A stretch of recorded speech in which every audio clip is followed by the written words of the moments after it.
give me my faith. My body feels safe in your hands.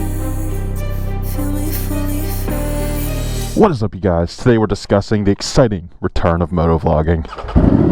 The sights, the smell, this thing's the whole package. So I thought this topic would be great to talk about today because I've noticed a lot of videos coming out within the past couple years explaining how motovlogging's dead and it's dying and it's not, not as popular as it used to be. Now, be that as it may, I do think it's making a comeback. Now, why do I say that? Well, there's a couple reasons and we're going to get into them right now. I think motorcycles are becoming more and more popular, therefore the need and the want to make that kind of content is coming back. Now, more now than ever, I believe I saw a statistic that on average about 500,000 new motorcycles are registered each year. So there's a lot more people getting into motorcycling than there have been before. So I think the need is there, or the want is. People are very interested in watching content that involves something that they do on a daily basis, or maybe on a weekend basis, regardless. Secondly, I think technology plays a major part in that as well. Now, what do I mean by that? Well, it's become way more affordable for people to get into motovlogging than ever before. I mean, the basics just involve a camera and a microphone. I mean, if you want to go further outside of that, you can, but that is what the basic motovlog setup is. It's a GoPro or a DJI or a Insta360 variant with a microphone in the helmet. That is it at a very basic level. It is an absolutely perfect day here in Pennsylvania. It is 73 degrees and sunny. It has that little bit of a coolness to the air, while the air temp is still absolutely amazing. I wanted to wait till we slow down here to get the rest of my point, because I know wind noise makes quite a big difference with this thing. I need to get my microphone set up, kind of dialed in, because when I'm moving on the highway, there's a lot of turbulence going through my helmet. And I try to place my mic different places. It doesn't seem to help, so I need to kind of figure that out. But anyway, technology for motovlogging has come a long way. Not only can you get a GoPro used for very cheap and a microphone like I use a Purple Panda mic. I'll leave all the links down in my description for the stuff that I use if you guys want to get into it. It's something I thoroughly enjoy. I love doing it as a hobby, and I feel really fortunate that I'm able to post videos and keep you guys entertained, I hope, for the most part. But not only the cameras and the mic, but the editing software has gotten way more intuitive since the early days of motovlogging. So I feel like as a whole package, someone does not have to spend that much money to get into it. Now, that is given that you have a motorcycle to begin with. So there is a very large upfront cost in that way. But for most people that want to get into it, they already have a motorcycle, they love it, they just want to get to the video aspect. Now, I would say one of the harder parts of all of this would be the learning curve on editing, because you want to make sure that you're able to edit these in a cohesive fashion so that people can not only follow along with your story, but also be able to, follow along for the ride. I feel like that's honestly most of it. And now that this thing's nice and warmed up, we can kind of get on the throttle a little bit more. Oh my gosh, just perfect day. I know for me it took me quite a while to get the hang of editing, being able to, like I said, cohesively make a story as well as a journey through the ride. However, I'm still not there yet. I mean, I have a ton to learn. I feel like this is something that you're always going to be learning something along the way. So by no means am I an expert. I mean, you can tell by my channel, I am not a big YouTuber. Really trying to hone my skills to make that quality, next level, that next step. And one of those is trying to get this mic situation sorted. I was fine, but now I'm having a lot of air coming through, and it doesn't matter if I have my vent open or shut. It doesn't seem to matter, which I thought it would. So the third reason why I think that motovlogging is becoming much more accessible to people is social media. Now, before, YouTube was really the go-to for all of the motovlogging people. They're all motovlog YouTubers. Well, now, I feel like it's branched out to TikTok and Facebook and Instagram and all over the place, depending on, who the creator is. And not only that, but they've made it so much easier to get into that space now. Like I said, if you have a video camera, a mic and editing software, you can really kind of upload it to wherever, or all of them, whichever you want to. I think the accessibility has become one of the biggest parts why I see this making a comeback. I also see YouTube as, they're always advertised as the, you know, the Mr. Beast, the eye-catching title and thumbnail.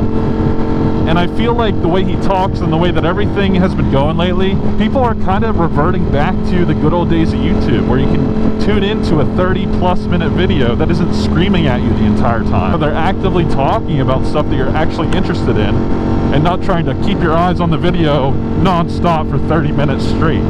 It's a relaxing ride like this, or it's a, you know, a lifestyle vlog, or a camping vlog, you know, who knows? People all over the place are finally, I think, going back to the roots of YouTube, where, you know, kind of old-fashioned way of videoing everything, you know. I'm not saying that I would post this entire motovlog up, you know, 30+ minutes of unedited footage, because I think I've tried that before with the longer ones. It's just kind of boring. Maybe if people aren't able to ride, they're able to live vicariously through the video and kind of different bends that I take and have some fun. But you get parts like this where I'm stuck behind someone for, you know, God knows how long, because I'm not a crazy YouTuber that'll, you know, pop wheelies passing people. And I just feel like that's not what people want to see. So I had it down for you guys so that it's enjoyable, but also a decent length to get my point across. So I want to know in the comments below, let me know below what you guys think of motovlogging. Is it dying still, or do you think it's making a comeback? Because I see a lot of small YouTubers coming back with motovlogging. However, I can't say that all of them are maybe my style, because a lot of them will dub music over their rides, or not talk at all and just kind of video their ride, which is perfectly fine. Obviously there's definitely something for everybody. I just prefer the ones where people talk, you know, you can chat back and forth. I love getting engagement from you guys in the comments section, and feel free, if you guys enjoy the motovlog stuff, drop a like. I'm not going to force you to press the like button, it just helps, you know, it helps if you do. Now, we are on a mission today. We are going to Best Buy, and I came up with this topic because I'm going to Best Buy to better my content for you guys. I am going there to get a phone gimbal. So I use my phone for all of the B-roll that I have at the beginning and the end of the video. I try to be as steady as I can, but it's extremely difficult, for me at least, to keep it smooth enough to where it doesn't look shaky in the footage. And I slow it down about half of real time to make it so you can't see that as much, but to me you can still see it, and I think this is the next level in quality for me. I already use a backpack microphone. Again, I'll link everything I use in the comments below if you guys want to use similar stuff. I think my microphone might need replacing here soon, because the feedback on it, the wind noise, the crackling and stuff, I apologize if it's been doing that, is becoming more of an issue for me. So I don't know if I want to keep going with this, or if I want to get the actual external mic and recorder so that at least I'll have audio from an external source, because I've had GoPro kind of be hit or miss whether it actually records my audio or not. I have my GoPro, I have the Insta360, I have the microphone in my helmet, and I have a Zoom microphone in my backpack to capture the engine noise. Now, the issue with the engine noise is whenever I switch motorcycle to motorcycle, I actually have to tweak the gain on it. And depending on how loud the bike is, like Kevin's, I put the gain all the way down to like 2.5, around there.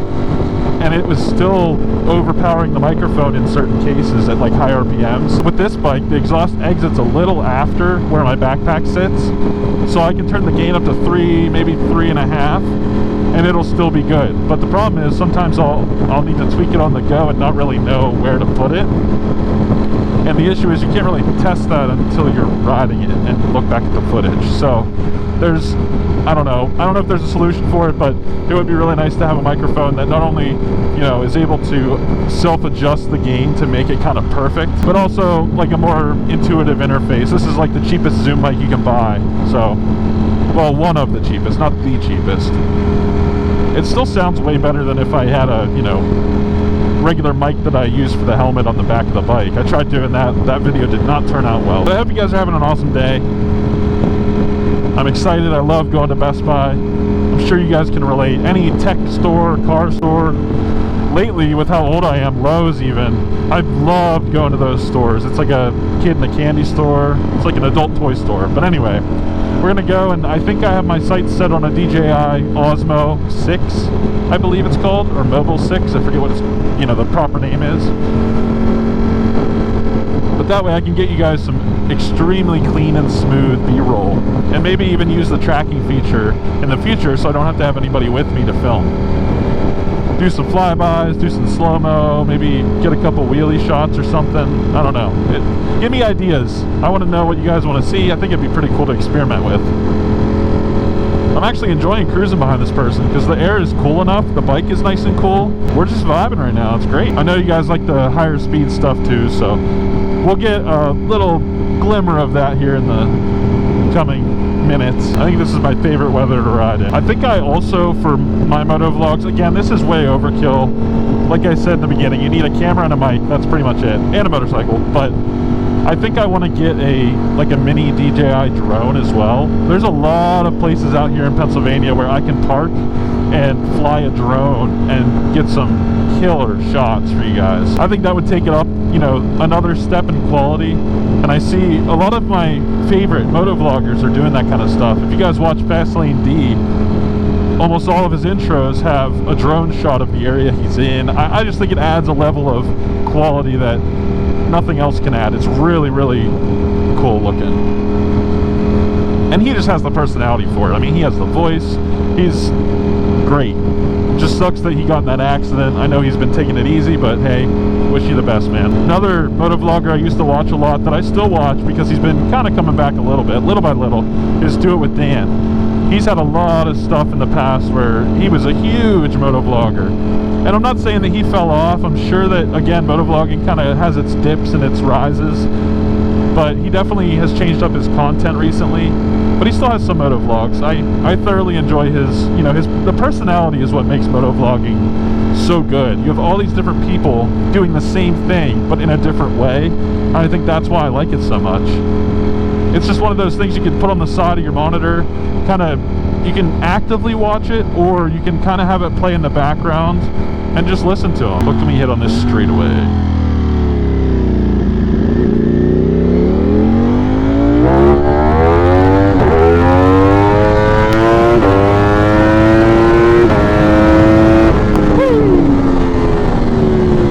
Oh, that wasn't sport mode, that's why. I was gonna say, that was sport mode. I was gonna say it felt kind of slow.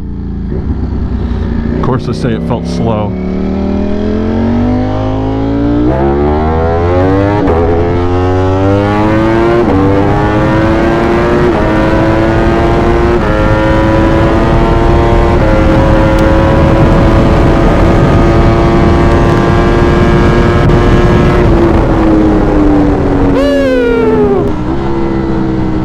This thing is a freaking animal. Holy crap. Golly, this thing is sick. I'm telling you, if you guys haven't ridden a Ducati before, you need to. Oh my gosh.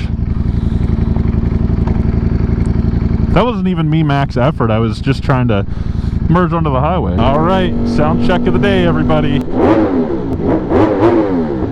Oh yeah, sounds great. Don't worry, I'll limit my talking on the highway because I know it's a little difficult to hear me, so we're just gonna skip to where it's not as windy.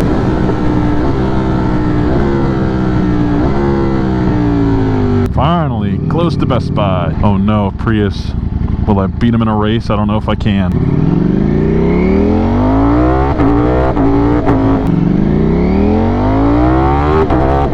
Skrrr. God, the brakes on this are awesome. Best Buy is right there. We are so close. That rear cylinder deactivation is really working. Listen, ready?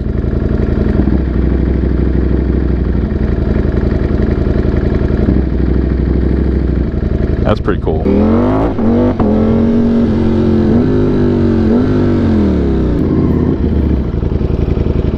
Really? I'm about to head into Best Buy, get this gimbal.